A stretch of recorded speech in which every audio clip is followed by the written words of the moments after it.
The most important thing we can do when we read the Bible is learn to ask the right questions. For example, in Genesis chapter 4, when Cain kills Abel, where did Cain's wife even come from, and how did he build an entire city? Because the only humans alive, presumably, are Cain and his parents. And why are we told about Tubal-Cain's sister, Naamah, and then we never see her again? See, for years, I did not know how to ask the right questions when I studied the Bible. But these kind of questions can take our understanding of Scripture to another level. So let's jump into Genesis chapter 4. All right, we are officially going to start in verse 14 of Genesis chapter 4, just a quick summary of the chapter. Cain murders Abel. Cain is exiled after God marks him. We follow Cain's descendants. We see how evil they become. And then Eve ends up having a replacement child named Seth who replaces Abel. So let's ask some questions starting in verse 14. If you haven't watched the other message, all about how to ask the right questions, starting in verse 1, going to verse 13. Go watch that. You don't have to, but it is helpful. Verse 14, okay, this is Cain answering God after receiving the consequences for his sin. Behold, you have driven me today away from the ground, and from your face I shall be hidden. I shall be a fugitive and a wanderer on the earth, and whoever finds me will kill me. This is Cain somewhat overwhelmed and concerned with what it is that God just told him. When Adam and Eve were exiled, okay, they were not hidden from God. Go read the text. Genesis 3 says that they were removed from the tree of life. The tree of life was guarded so that they could not access that. Okay, I believe what Cain is experiencing here is something new.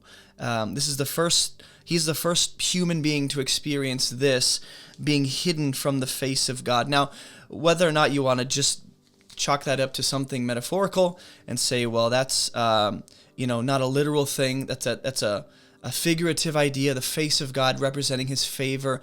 God is withholding that from Cain now. I guess my question becomes, what is the difference between the idea in this story where Cain is hidden or from the face of God versus when Adam and Eve are exiled from the tree of life? What is the difference between those two ideas and stories? Also, why is Cain driven away from two things? If you think about it, thinking about Genesis chapter 3, Adam and Eve were only driven away from the tree of life, specifically. But here, Cain is driven away from the ground and second thing, from the face of God, he's hidden. Also, there seems to be a fear on the part of Cain. Whoever finds me will kill me. He's already said, if anyone finds me, that it's guaranteed, I'm done. Okay, my life is over. Is this fear of being murdered, is that a new idea? Is that a new feeling that we see in Cain? Of course, in the story, we have not seen this quite yet.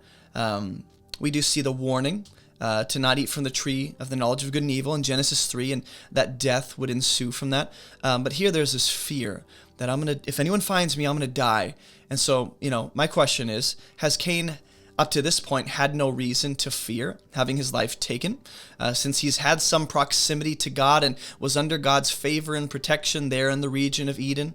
Also, why does Cain believe that whoever will find him will kill him? Why isn't it just that, well, someone might find me? Why is it that they will kill me? It's like an understood fact. It's absolutely going to happen. Does this have to do with vengeance? Does this have to do with the concept of vengeance being taken on Cain for Abel's life being taken? Also, if this is the fact, how does Cain intuitively understand this idea of vengeance? How is that a concept that he understands up to this point? When would there have been the need to know what vengeance is and what that looks like? Of course, you can look at God dealing with Adam and Eve and the serpent in Genesis 3 and dealing consequences, but I wouldn't say that's the kind of vengeance that Cain is specifically speaking of and he's afraid of. Also, who does Cain think will find him? If presumably Cain and his parents are the only three human beings alive on the earth, why is he convinced that there are people who, if they find him, they will kill him? Something to think about. Also, the ground here, Cain being driven away from the ground because God says, cursed is the ground. Is this ground that Cain is referring to, is this all the ground across the earth when God says cursed is the ground?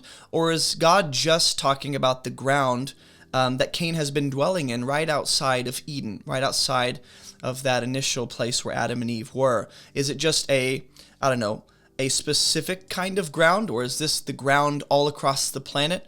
Is the ground outside of Eden somehow more special and sacred than, say, the ground across the rest of the earth, at least in the narrative of Scripture and where we're at in the story. Also, second to last question, just about verse 14. I know there's a lot of questions I'm throwing your way. This sequence of events, okay, when I think about what has transpired up to this point, there's a pattern. Desire creeps in. Cain becomes jealous. He wants to kill Abel. There's anger. And then a conversation happens. Cain acts on that desire. He takes life. And then God actually calls Cain into question and questions him. Where are you? What have you done? And then he receives the just consequences. Okay, we've seen that exact pattern in Genesis chapter 3 with Adam and Eve. Same exact pattern, same exact components. Except in this specific situation, Cain responds to God's consequences, whereas Adam and Eve are silent in Genesis 3. They do not respond to God's verdict. And my question is that important for us to recognize? That there's a contrast between this story, which is the same pattern we see in Genesis 3, versus what actually happened in Genesis 3. Cain versus Adam and Eve. And the fact that Cain answered God, Adam and Eve did not. Are we supposed to note that difference? And if so, what does that highlight about this specific situation and where the story has gotten to up to this point? Also, the last question about verse 14, I promise. Does Cain view the real punishment as the fact that he has a worse relationship with the ground, or is the real consequence that he's driven away from the presence of God? And you go, it doesn't say driven away from God's presence. Actually, in verse 16, Cain went away from the presence of the Lord. So that explicit language will be used. Then the Lord said to him, not so. So the question is God answering Cain's concern that he will die?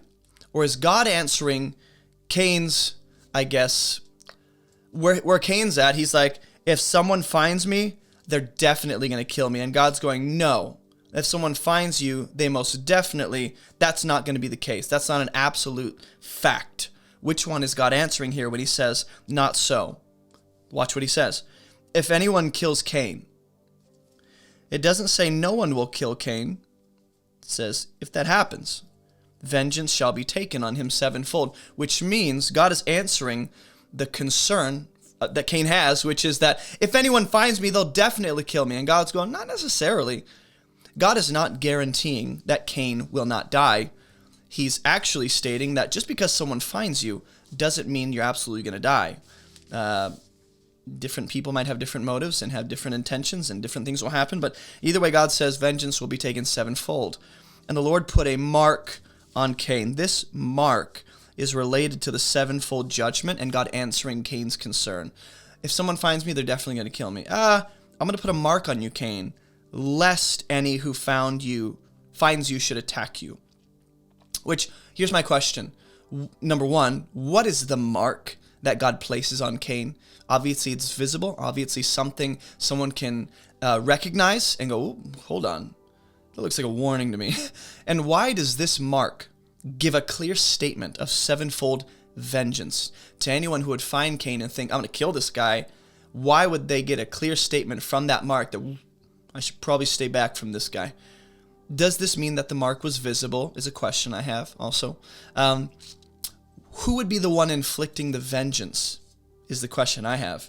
Because God just says vengeance will be taken on him sevenfold. It doesn't say who will be the one inflicting the judgment, or the vengeance rather. You and I would assume, well, God is overseeing that for sure, but it doesn't say God is the one directly dealing personally that vengeance upon a person. There might be a way, a medium through which God brings that vengeance upon that person. So who's the one inflicting the vengeance?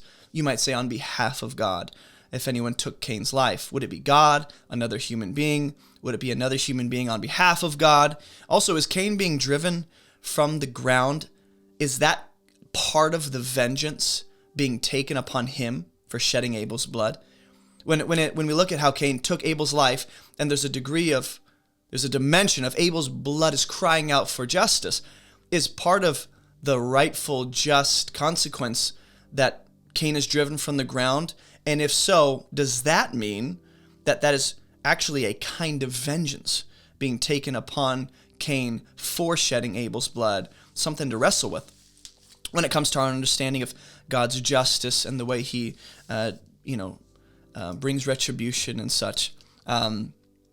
Also, if this is something we can conclude and go, it seems as though it's a kind of vengeance that is being taken on Cain based on him taking Abel's life, then if that's so, does this mean that the kind of vengeance that would come upon Cain's killer would be that not necessarily their life is taken, but it would be a different kind of sevenfold vengeance? In other words, if what we're looking at when Cain is driven away from the ground and driven from the presence of God, if that is a kind of vengeance, then it would make sense that the kind of vengeance taken on Cain's killer would be similar. And if not, then the question becomes, what kind of vengeance is in mind here? We assume something. Well, he takes life, so their life is taken. Verse 16. I'm just trying to show you that maybe our assumptions and our default understanding is not always actually the proper interpretation. Then Cain went away from the presence of the Lord, and he settled in the land of Nod. And this place is east of Eden, which is very important. Okay? Cain is the first person to be sent away from the presence of the Lord. We don't see that with Adam and Eve. We see them cut off from the tree of life. The fact that he's driven away from the presence of the Lord assumes what? Assumes that at that time, before he killed Abel and these consequences were dealt, at that time, both him and his parents were all in the presence of the Lord. Otherwise, there's no real punishment here. You're cut off from God's presence. I already was. My dad's Adam, but that's not happening. So does this mean that Adam and Eve were not sent away from God's presence, but they were actually only exiled from the garden tree of life? Also, why is the land specifically east of Eden? It seems like an unnecessary detail. Well, it's like, oh, it's cool to know where Cain's going. Well, in relation to Eden, that's important apparently. What does this highlight about the story? What does this highlight about the narrative progression and how the story is developing from Genesis chapter 3? Cain knew his wife, and she conceived and bore Enoch. When he built a city, this he being Cain, he called the name of the city after the name of his son, Enoch. We're going to see another special Enoch come from Seth's line. But my question is, where the heck did this wife come from? Who is this wife? Where'd she come from? Was she already in the land of Nod? Was she a descendant of Adam and Eve, and she's a kind of sister to Cain? Or is this one of the children of Adam and Eve that ends up coming later, and then she grows up, and Cain goes, now I have a wife, and then he marries her when she's older after being alone for so long? Where'd she come from? Everyone has their thoughts and theories. Hey, real quick, don't forget to head to abovereproachministry.com to check out all of our free resources. All of our Bible study courses, devotional studies, Bible study workshops, Bible study worksheets, all of my sermon notes, and more. And while you're there, grab a copy of my book, Fruitful, or snag some church merch. You can also find all these links in the video description below. I'm also very excited to announce Above Reproach Ministry discussion groups, or ARM discussion groups for short. Head to the website if you'd like to see what groups are available near you, or if you'd like to start one in your area, feel free to email me. The first season of video teachings have been compiled into a group study for you and other believers to dive into together. And in the months to come, I hope to have all 9 seasons of these video teachings compiled into group studies for y'all to dive into together. We hope this encourages you to meet and grow with other believers to dive into the scriptures as the body of Christ. Well, that is all I have for you. Let's jump back into the message. Also, how does Cain build an entire city on his own? And you and I go, what qualifies as a city? Technically, it could have been like a really tiny home with some walls around it. Bam, you got yourself a city. Well, I'm not going to go there actually. Is Cain even building this city by himself is a question I have. What qualifies as a city? What is required for it to be a legitimate city in the biblical story, according to the definition they're working with? Also, what does it reveal that Cain names an entire city after his firstborn son? I want you to think about that. What does this reveal about Cain and where he's at now after some time has apparently transpired, has a wife, has a son, builds a city? That's not going to happen in a week unless he's got some crazy technology, which some people would think that. But apart from that, we're going, some time has transpired. What does it reveal about where Cain possibly is now? The fact that he's naming the city after his son. To Enoch was born Irad. I'm going to butcher these names. Judge me all you want. And Irad fathered Mahuhael. Mahuhiel fathered Methusael, and Methusael fathered Lamech. And Lamech took 2 wives. Nothing about Methusael, Mahuhiel, or Irad, or Enoch, except the cities named after him. All of a sudden, Lamech, 5 generations from Cain, we have something about this fella. He took 2 wives. The name of the one was Ada, the name of the other Zillah. Why does it matter that Lamech took 2 wives? Why is that a detail we need to know? Why is that significant as it relates to what's happening in this story? Also, Ada bore Jabal. He was the father of those who dwell in tents and have livestock. He'll have some descendants too. But why does it matter that these descendants are dwelling in tents, that some of them are having livestock? It says he was the father of those who dwell in tents and have livestock. It assumes, at least from my understanding, presumably dwelling in tents and having livestock is something new and innovative, a new idea. And so are these descendants dwelling in tents within the city or outside the city? When you see dwelling in tents, usually you think nomad, wandering, sojourners. So if there's a city Cain built, then why are they outside the city, presumably? Also, why are these details important to share as it relates to Cain and his descendants? Go on, and it'll say Jubal was the father of all those who play the lyre and the pipe. So we have some interesting details about his descendants. Why are these important? Bronze instruments. Zillah also bore Tubal-Cain. This Tubal-Cain was the forger of all instruments of bronze and iron. Okay, so why are these details important? Bronze instruments, iron instruments, musical instruments, livestock, dwelling in tents. What does this reveal about Cain's descendants and where his line has gone? Also, what kind of instruments are these supposed to be? The forger of instruments, these bronze and iron instruments, musical instruments, agricultural instruments, weapons, practical tools for everyday life. And then the sister of Tubal-Cain was Naamah. Who is Naamah, besides being the sister of Tubal-Cain? Why do we care? Why does the story briefly mention her, only to never mention her again? What is her significance? And is she related, possibly, to the next couple of verses, where Lamech is going to say, a man struck me, a man wounded me, and I killed him? Is there possibly overlap? Lamech said to his wives, remember, my guy has 2 wives. He says, Ada and Zillah, hear my voice, you wives of Lamech, listen to what I say. I've killed a man. Oh, yeah, he wounded me. A young man, actually. Oh, yeah, he struck me. If Cain's revenge is 7-fold, which obviously that was passed down, then Lamech's is 70-fold. Interesting. He gets to decide that all of a sudden. Lamech is 5 generations removed from Cain.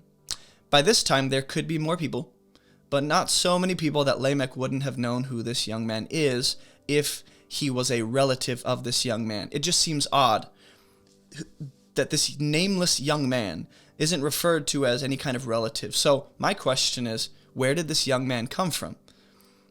Why is he important? Why is this important as it relates to Naamah, the sister of Tubal-Cain, being named right before this, which seems to have some connection? Also, why does Lamech tell his wives specifically these things? What's his intent? What's his motive?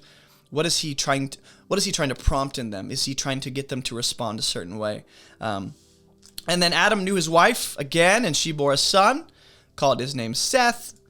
First he said, God has appointed for me another offspring instead of Abel, for Cain killed him. You'd have some bitterness towards him too. To Seth also a son was born, and he called his name Enosh. And at that time people began to call upon the name of the Lord. Question. Why does it transition from Lamech to Adam and Eve? Why does the genealogy of Cain not go any further? Why does it stop at Lamech? And then all of a sudden we're back to Adam and Eve and Seth. Why is it important that Eve named Seth? Adam knew his wife, and she bore a son and called his name Seth. She being the one, presumably, that calls him Seth. So why is it important to know that Eve named Seth versus, in the beginning of this chapter, the text doesn't say whether or not Adam or Eve named Cain or Abel. And you go, obviously, one of them is going to name Cain or Abel, but the text doesn't specify. From my understanding intentionally, as on purpose, that those details aren't known. This doesn't mean that neither of them named Cain and Abel. Obviously, they had a part in it, but it's just not clearly stated, which I believe is significant when we compare that with Seth. If the text wants to specify that Adam and Eve named their son, or Eve named her son, or Adam named his son, the text up to this point has no problem doing that. But it's silent on Cain and Abel, and then it's loud when Seth comes on the scene.